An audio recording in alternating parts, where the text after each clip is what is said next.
Are you tired of waiting for lightning to strike to come up with $1 million idea? Well, what if I told you that you can come up with $1 million idea in just 5 minutes? That's right, with the right mindset and a little creativity, you can generate the next big thing in just a few short minutes. First, start by focusing on a problem that needs solving. It could be something you experience in your daily life or a widespread issue that affects many people. Once you've identified the problem, brainstorm potential solutions. Don't limit yourself to the first idea that comes to mind.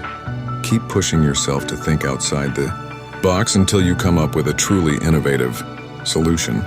Next, do some quick market research to see if there's a demand for your idea.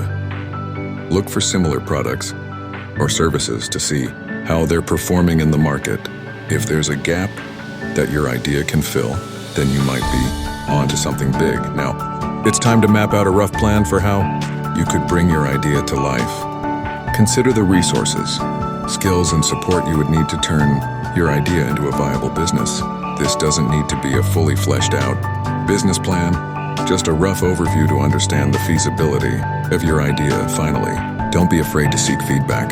Share your idea with friends, family, or even potential customers to get their thoughts and insights. Their feedback can help you refine and improve your idea, making it even more likely to succeed. In just 5 minutes, you've gone from staring at a blank page to having a potential $1 million idea. Now it's up to you to take the next steps and turn that idea into a reality. So what are you waiting for? Get brainstorming and start shaping the next big thing.